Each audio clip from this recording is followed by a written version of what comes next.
SSC GD भरती 2026 महाराष्ट्र। तर बघा विद्यार्थी मित्रांनो, एसएससी जीडी भरतीचा अजूनही या ठिकाणी रिझल्ट लागलेला नाही आहे। अजूनही या ठिकाणी एसएससी जीडी भरतीचा कडाप या ठिकाणी लागलेला नाही आहे। अजूनही एसएससी जीडी भरतीचा या ठिकाणी रिझल्ट आलेला नाही आहे। तर भरपूर विद्यार्थ्यांच्या वारंवार एकच कमेंट होते की सर रिझल्ट कोणत्या तारखेपर्यंत लागणार आहे, कधीपर्यंत लागणार आहे, यावर एक व्हिडिओ बनवून मी तुम्हाला याबद्दल सांगणार आहे। आणि एसएससी जीडीचा महाराष्ट्राचा यावर्षी कडाप या ठिकाणी किती जाणार आहे, SC ST OBC EWS open या सर्व कॅटेगरीचा एक सर्व्हिसमॅनचा सुद्धा तुम्हाला सांगणार आहे। जनरल एरिया, नक्सल एरिया, महिला उमेदवार आणि पुरुष उमेदवारांचा जे विद्यार्थी मित्रांनो कडाप या ठिकाणी किती जाणार आहे, महाराष्ट्राचा सेफ झोन का आहे, तर याबद्दल मी तुम्हाला आजच्या व्हिडिओच्या माध्यमातून माहिती सांगणार आहे। आणि त्याचबरोबर एसएससी जीडी भरतीमध्ये कोणकोणत्या शिफ्टमध्ये नॉर्मलायझेशनमध्ये किती मार्क वाढणार, कोणकोणत्या 15 सुद्धा मार्क नॉर्मलायझेशनमध्ये वाढणार आहे, तर कोणकोणत्या शिफ्टचे किती नॉर्मलायझेशनमध्ये मार्क वाढणार आहे याबद्दल पण माहिती तुम्हाला सांगणार आहे। आणि त्याचबरोबर एसएससी जीडी भरतीचा ग्राउंड केव्हापासून चालू होणार आहे, फिजिकल केव्हापासून स्टार्ट होत आहे याबद्दल सुद्धा आपण आजच्या व्हिडिओच्या माध्यमातून तुम्हाला माहिती सांगणार आहे। आणि त्याचबरोबर यावर्षी एसएससी जीडीमध्ये जागा वाढणार आहे का याबद्दल सुद्धा तुम्हाला माहिती सांगणार आहे। तर आजचा व्हिडिओ खूप महत्त्वाचा होणार आहे, व्हिडिओ शेवटपर्यंत बघा आणि व्हिडिओला आताच लाईक करा। नमस्कार विद्यार्थी मित्रांनो, माझी नोकरी कॉर्नर यूट्यूब चॅनलवर मी गोपाल अनखडे तुमचं सर्वांचं सहर्ष स्वागत करतो। तर मित्रांनो, व्हिडिओचा थंबनेल बघून तुमच्या लक्षात आलं असेल की आपला व्हिडिओ कोणत्या टॉपिकवर होणार आहे। व्हिडिओ सुरू करण्याच्या आधी आपल्या यूट्यूब चॅनलला सबस्क्राइब करा, जेणेकरून प्रत्येक भरतीचे अपडेट तुमच्यापर्यंत सर्वात आधी पोहोचेल। जास्त करून एसएससी जीडी भरतीबद्दल वेळोवेळी अपडेट मी तुम्हाला आपल्या यूट्यूब चॅनलच्या माध्यमातून देत असतो।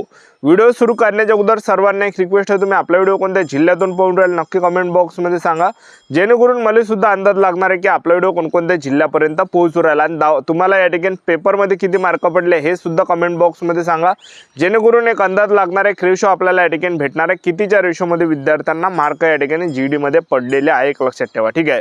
तर बघा विद्यार्थी मित्रांनो, यावर्षी एसएससी जीडीचा जो कडापा हा या ठिकाणी कमी जाणार आहे, डाऊन जाणार आहे।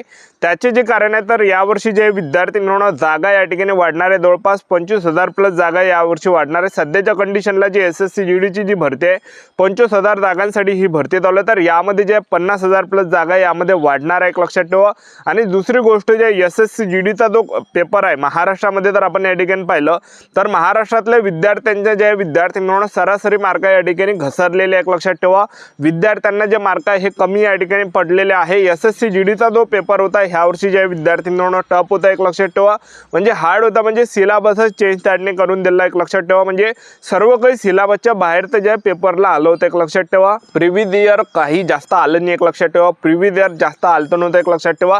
सर्व काही बाहेर तर या ठिकाणी परीक्षेमध्ये एसएससी जीडीच्या आलं होतं, त्यामुळे भरपूर काही मी या ठिकाणी मान्य करतो, काही शिफ्ट सोप्या सुद्धा होत्या, एक लक्षात ठेवा। काही विद्यार्थ्यांचे जे शिफ्ट आहे विद्यार्थी मित्रांनो सोप्या होत्या, एक लक्षात ठेवा, पण भरपूर विद्यार्थ्यांचे जास्त करून जास्त विद्यार्थ्यांचे जे शिफ्ट आहे त्या हार्ड आल्या होत्या, एक लक्षात ठेवा। त्यामुळे आपण जर पाहिलं तर हिंदी व्याकरणमध्ये इंग्रजी ग्रामरचे प्रश्न विचारले आणि मेन म्हणजे मुहार झालं, शब्द वाक्यांशील एक शब्द झालं, त्याचबरोबर विलोम झाला, त्याचबरोबर पर्यायवाची शब्द झाले, तर यावर एकही प्रश्न विचारला नाही, एक लक्षात ठेवा। एखादा विचारला फक्त, नाही तर याच्या अगोदर जर आपण पाहिलं 8-10 प्रश्न फक्त या शब्दावरच राहील, एक लक्षात ठेवा, ठीक आहे। आणि त्याचबरोबर 5 मार्कासाठी तो पॅसेज राहील।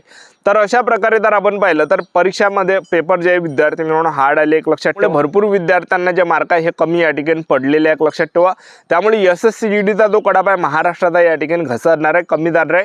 आणि दुसरी गोष्ट जागा यामध्ये वाढणार आहे। सध्याच्या कंडिशनला 25,000 जागांसाठी वॅकन्सी चालू आहे, तर यामध्ये 50,000 जागा आणखीन यामध्ये वाढणार आहे, एक लक्षात ठेवा, ठीक आहे। तर आता एसएससी जीडीचा महाराष्ट्राचा कडाप किती जाणार आहे, नक्सल एरिया, जनरल एरियाचा तर आणि सेफ झोन काय ते तुम्हाला सांगून देतो। आणि त्यानंतर जे पहिले मी तुम्हाला नक्सल एरियाचा पुरुष उमेदवार महिला उमेदवारांचा कडाप सांगणार आहे, त्यानंतर जनरल एरियाचा कडाप या ठिकाणी सांगणार आहे किती जाणार आहे। तर बघा तुम्ही जर नक्सल एरियातले पुरुष उमेदवार असाल, ओपन कॅटेगरीचा जो कडाप आहे हा 70 ते 75च्या दरम्यान कडाप जाणार आहे। आणि त्याचबरोबर ओबीसी कॅटेगरीचे जर तुम्ही या ठिकाणी पुरुष उमेदवार असाल नक्सल एरियामधून तर जवळपास 160 पैकी तो कडाप जाणार आहे।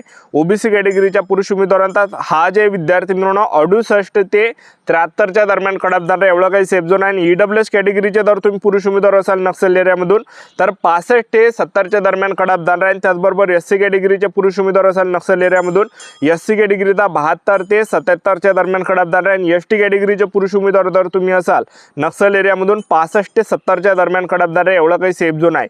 आणि महिला उमेदवार जर नक्सल एरियामधून असाल तर महिला उमेदवारांचा जो नक्सल एरियाचा कडाप आहे ओपन ओपन कॅटेगरीच्या महिला उमेदवार नक्षल एरियातल्या असाल तर 62 ते 67च्या दरम्यान कडाप जाणार एवढा काही सेफ झोन आहे। आणि ओबीसी कॅटेगरीच्या महिला उमेदवार असाल तर या ठिकाणी नक्षल एरियातल्या ओबीसी कॅटेगरीच्या महिला उमेदवार असाल तर जवळपास कडाप या ठिकाणी जाणार आहे 57 ते 62च्या दरम्यान या ठिकाणी कडाप जाणार एवढा काही सेफ झोन आहे। आणि त्याचबरोबर ईडब्ल्यूएस कॅटेगरीच्या जर महिला उमेदवार असाल तर 55 ते 60च्या दरम्यान कडाप जाणार एवढा काही सेफ झोन आहे। एससी कॅटेगरीच्या महिला उमेदवार जर तुम्ही असाल नक्षल एरियामधून तर 66 ते 71च्या दरम्यान कडाप जाणार आहे। आणि एसटी कॅटेगरीच्या महिला उमेदवार जर तुम्ही नक्षल एरियामधून असाल तर 63 ते 68च्या दरम्यान कडाप जाणार एवढा काही सेफ झोन आहे।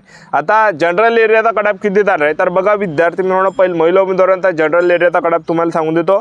ओपन कॅटेगरीच्या महिला उमेदवार असाल जनरल एरियामधून तर ओपन कॅटेगरीचा जो कडाप हा 85 ते 90च्या दरम्यान कडाप आपल्याला पाहायला भेटणार आहे एवढा काही सेफ झोन आहे जनरल एरियाचा। ओबीसी कॅटेगरीच्या महिला उमेदवार असाल 78 ते 83च्या दरम्यान कडाप आपल्याला पाहायला भेटणार आहे जनरल एरियाच्या ओबीसी कॅटेगरीच्या महिला उमेदवारात। आणि ईडब्ल्यूएस कॅटेगरीच्या महिला उमेदवार असाल तर जवळपास 76 ते 81च्या दरम्यान कडाप जाणार एवढं काही सेफ झोन आहे। एसटी कॅटेगरीच्या महिला उमेदवार असाल 67 ते 72च्या दरम्यान कडाप जाणार आहे जनरल एरियाच्या महिला उमेदवारांत। आणि एससी कॅटेगरीच्या महिला उमेदवार असाल जनरल एरियामधून तर 72 ते 77च्या दरम्यान कडाप जाणार आहे एवढं काही सेफ झोन आहे।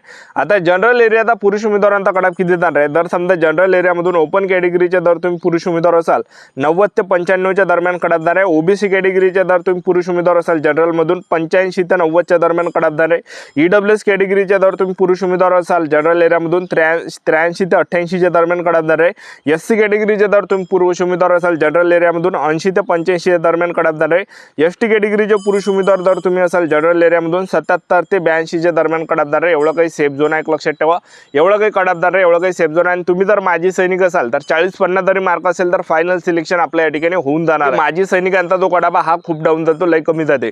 आणि एसएससी मध्ये आपण आता रिझल्टचा जर आपण विचार केला तर एसएससी भरतीचा रिझल्ट कधीपर्यंत लागणार आहे तर बघा विद्यार्थी मित्रांनो, या ठिकाणी 25 ऑगस्ट पर्यंत 25 ऑगस्ट 2026 पर्यंत एसएससी भरतीचा रिझल्ट येणार आहे। 20 ते 25 ऑगस्टच्या आसपास या ठिकाणी एसएससी रिझल्ट आपल्याला पाहायला भेटणार आहे। त्याचबरोबर आता एसएससी मध्ये नॉर्मलायझेशन मध्ये किती मार्क वाढणार आहे, कोणत्या विद्यार्थ्यांचे किती वाढणार आहे तर नॉर्मलायझेशनचे जे मार्क आहेत तुमच्या शिफ्टवर डिपेंड करते। लक्षात ठेवा नॉर्मलायझेशन कायच्यासाठी राहते, एखाद्या विद्यार्थ्यांचा पेपर सोपा आला त्याचे मार्क घटवण्यासाठी आणि एखाद्या विद्यार्थ्यांचा पेपर हार्ड आला त्याचे मार्क वाढवण्यासाठी, याच्यासाठी नॉर्मलायझेशन राहते। तुमचा जर पेपर एकदम हार्ड असेल, तुमची शिफ्ट एकदम हार्ड असेल तर जवळपास 10 ते 15 मार्क नॉर्मलायझेशन मध्ये वाढणार आहे। आणि तुमचा जर पेपर एकदम या ठिकाणी तुमचा एकदम सोपी नाही आणि एकदम हार्डही नाही असा जर पेपर तुमचा मीडियम लेवलचा असेल तर जवळपास 5 ते 10 मार्क नॉर्मलायझेशन मध्ये वाढणार आहे। आणि तुमचा जर पेपर एकदम सोपा असेल तर 2 ते 5 मार्क नॉर्मलायझेशन मध्ये वाढणार आहे, जास्त नाही वाढणार आहे। ठीक आहे, तर अशा प्रकारे एसएससी भरतीचा ग्राउंड केव्हापासून चालू होणार आहे तर जवळपास सप्टेंबर महिन्यामध्ये आपल्याला एसएससी ग्राउंड पाहायला भेटणार आहे। त्यामुळे आतापासून तयारी चालू ठेवा, आतापासून ग्राउंड चालू ठेवा। महाराष्ट्राचा जो कडापा हा कमी जाणार आहे तर हे काही कारण आहे। आपलं यूट्यूब चॅनल सबस्क्राईब करून ठेवा, वेळोवेळी अपडेट देत राहणार एसएससी भरतीबद्दल। आजच्यासाठी तर थांबतो, व्हिडिओ नेक्स्ट शूटमध्ये जय हिंद।